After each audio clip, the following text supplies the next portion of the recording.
Assalamualaikum warahmatullahi wabarakatuh ya. Kembali lagi kita pada bagian 2 yaitu dakwaan dan bagaimana membuat eksepsinya ya. Studi kasus dari Jose Kaligis bagian 2 ya. Itu dari bukunya itu requisitoir ya, bebas. Requisitoir ini adalah tuntutan bebas. Jadi perkara-perkara yang dituntut bebas oleh jaksanya ya. Jadi ini memang perkara yang sangat menarik ya untuk dibahas dan juga untuk pembelajaran ya. Oke, langsung saja ya kita bagaimana membuat eksepsinya. Yang menarik di sini coba kita lihat ini keberatannya. Osekaligus tidak menggunakan istilah eksepsi. Kenapa? Keberatan dulu ya. Coba kita lihat tersebut keberatan atas nama terdakwa Kwan Beni Ahadi. Kwan Beni Ahadi. Kemudian pendahuluan Majelis Hakim yang kami hormati, Saudara Jaksa Penuntut Umum yang terhormat, dan sidang pengadilan yang kami muliakan.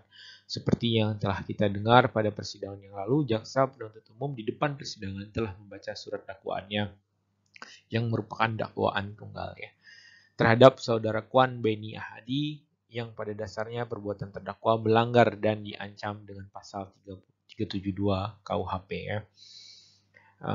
Di sini jelas ya kita harus memahami bentuk-bentuk dakwaan ya. Jadi pada kasus ini dakwaannya adalah dakwaan tunggal.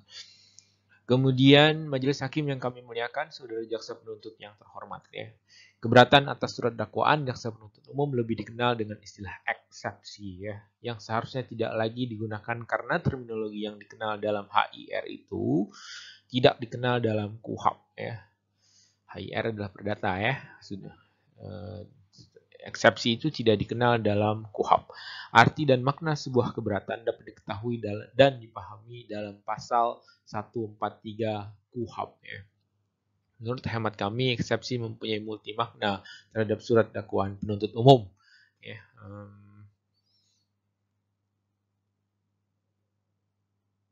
makna langsung adalah guna mengoreksi tata aturan penyusunan sebuah dakwaan yang tidak cermat. Ini keberatan tidak jelas dan tidak lengkap dengan implikasi yuridis berupa batalnya sebuah dakwaan sebagaimana yang dimaksud dalam pasal 143 ayat 3 KUHP ya.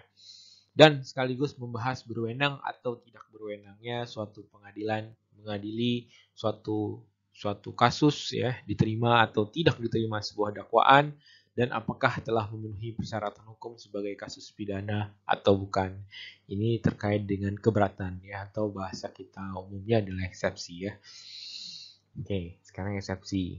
Oke, dahulu ya ini kasus tahun 2000 ya. Oke, 2000-an.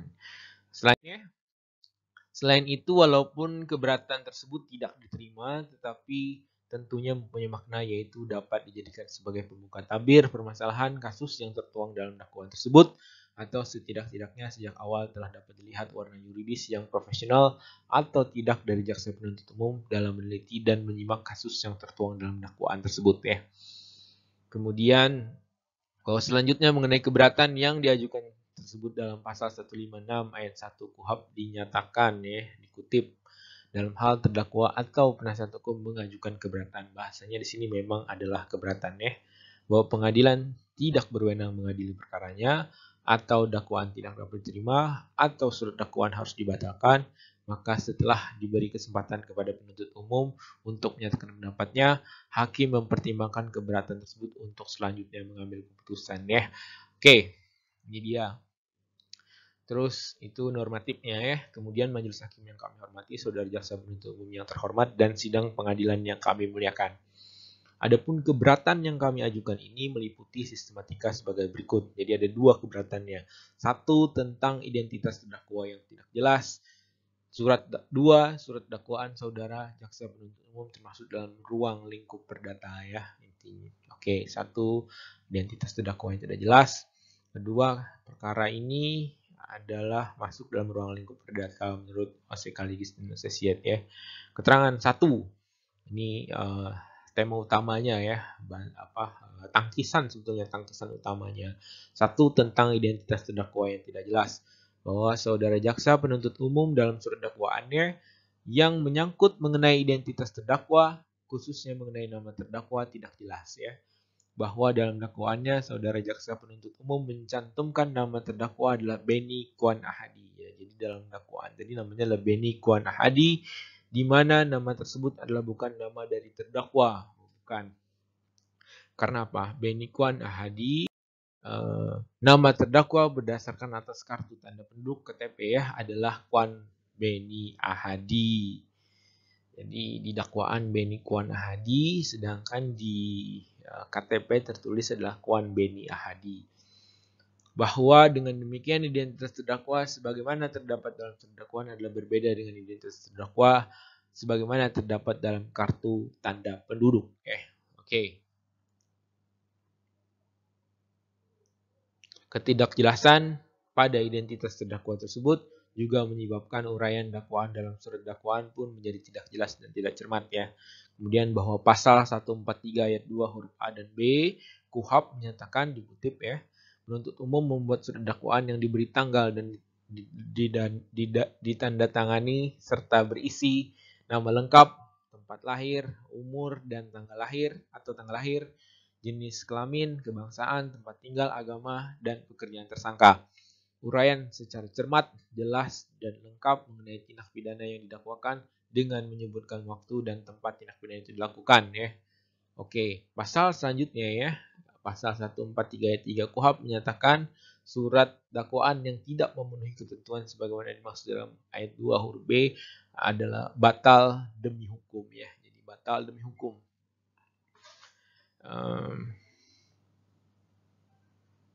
Oke ya, silahkan dicermati sendiri ya paragraf berikutnya ya.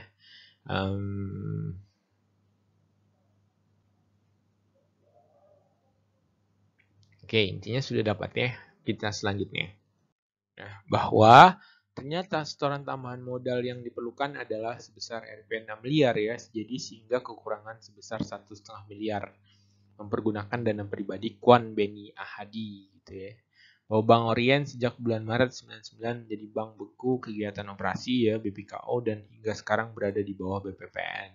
BPPN itu adalah Badan Penyihatan Perbankan Nasional ya, yang dahulu waktu setelah krisis moneter menghantam bank-bank yang sangat kuat ya, sangat hebat ya. Bank-bank ambruk, jadi dibentuklah BPPN ya, Badan Penyihatan Perbankan Nasional. Oke. Ini selanjutnya. Nah, ini bahwa tiba-tiba pada akhir tahun 1997, Henry Lim yang bukan merupakan pihak dalam transaksi tersebut di atas melunasi pinjaman PT Indobangun kepada Pandin Sekuritas sebesar 5 miliar. Hal tersebut dilakukan dikarenakan Henry Lim mempunyai hutang sebesar 20 miliar kepada PT Indobangun ya. Bahwa perbuatan melawan hukum antara kreditur dan debitur adalah perbuatan dalam lingkup hukum perdata. Dalam hal ini mengenai hutang piutang, hal ini terbukti dengan adanya kesepakatan antara kreditur dan debitur untuk mempergunakan dana pinjaman sebagai tambahan setor modal debitur di Bank Orient, dan dana tersebut memang benar telah dipergunakan untuk keperluan tersebut ya. Jadi ini dasarnya, ada tangkisannya bahwa perkara ini adalah perkara ranahnya perdata. Bahwa Jack Budiman yang bertindak selaku mantan direktur utama PT Indobangun telah melaporkan terdakwa ke Mabespori dengan tuduhan telah melakukan perbuatan pidana penipuan dan penggelapan merugikan Henry Lim sebagaimana diatur pada pasal 372 dan 378 KUH pidana ya.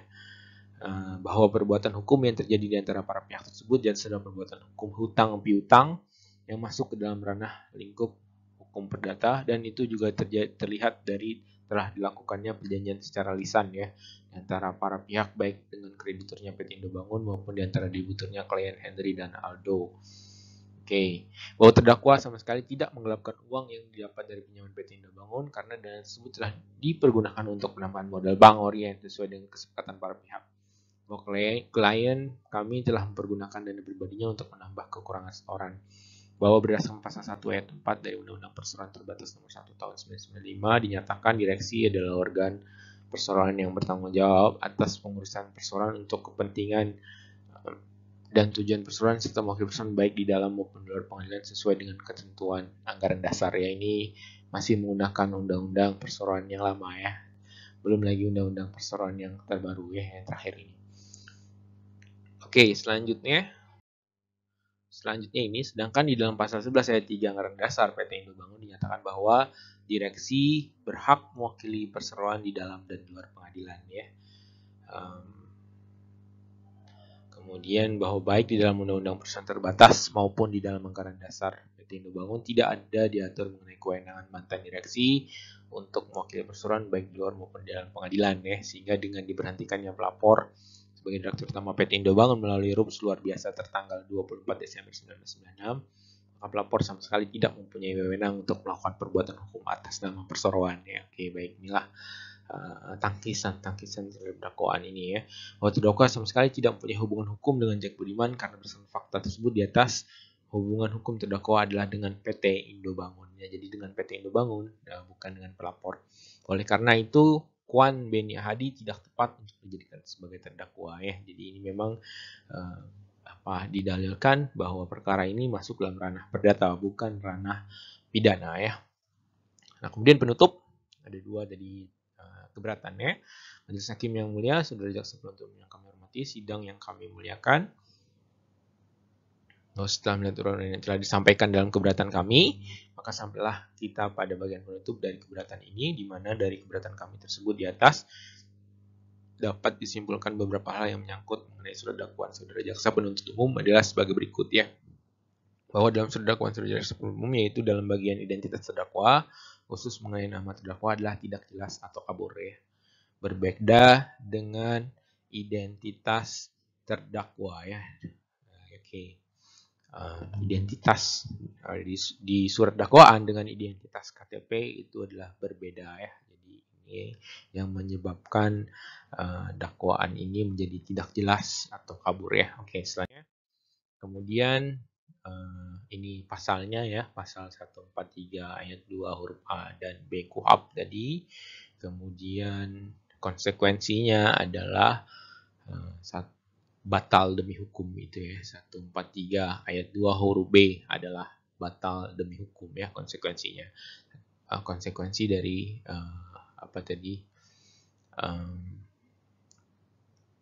pada pasal 143 ayat 2 huruf A dan B tadi ya. Jadi harus harus cermat, harus jelas dan harus benar ya. Ya, batal demi hukum ini. Kemudian yang kedua, bahwa surat dakwaan saudara jaksa penuntut adalah termasuk dalam ruang lingkup perdata karena perbuatan hukum yang dilakukan oleh para pihak sebagaimana diuraikan oleh saudara jaksa penuntut dalam surat dakwaannya, dan juga dari fakta-fakta hukum yang ada adalah didasarkan pada adanya suatu perjanjian hutang piutang ya secara lisan, yaitu antara PT Indobangun sebagai kreditur dengan terdakwa Henry Lim dan Aldo sebagai debiturnya, di mana uang yang menjadi objek perjanjian tersebut dipergunakan untuk penambahan modal Bank Orient sesuai dengan kesepakatan yang dibuat oleh para pihak ya. Kemudian bahwa berdasarkan uraian tersebut di atas, maka oleh karena itu kami mohon kepada majelis hakim yang mulia untuk menolak dakwaan saudara jaksa penuntut umum atau setidak-tidaknya menyatakan dakwaan tidak dapat diterima ya. Jadi ini adalah permohonannya. Jadi sudah dalil-dalilnya tadi, kemudian ini permohonannya. Berdasarkan atas uraian tersebut di atas, maka mohon majelis hakim yang memeriksa perkara untuk sebagai berikut. 1. Menerima keberatan dari tim penasihat hukum terdakwa Kwan Beni Hadi tersebut. Kemudian 2. Menyatakan surat dakwaan saudara jaksa penuntut umum batal demi hukum atau setidak-tidaknya tidak dapat diterima. 3. Membebankan biaya perkara kepada negara. Demikian keberatan ini kami sampaikan atas perhatian majelis hakim yang mulia. Kami ucapkan terima kasih ya. Jakarta 22 Oktober 2001. Hormat kami penasihat hukum terdakwa UC Kaligis dan Associates ya. Jadi ini adalah keberatan versi UC Kaligis dan Associates. Sekarang kita menyebutnya eksepsi ya. Sekaligus menyebutnya dengan keberatan. Baiklah, ya itu adalah contoh dari keberatan. Kemudian tangkisan ya dari sekaligus dan Associate terhadap dakwaan tunggal tadi itu. Baiklah, mudah-mudahan bermanfaat ya ini. Kita ketemu lagi dalam program video selanjutnya ya. Tolong subscribe-nya. Kemudian juga bila ada komen, bila ada pertanyaan dan lain sebagainya, diskusi, silahkan komen di bawah. Oke, hormat saya ya, Muhammad Arpania LLM. Wabillahi taufiq wal hidayah. Wassalamualaikum warahmatullahi wabarakatuh.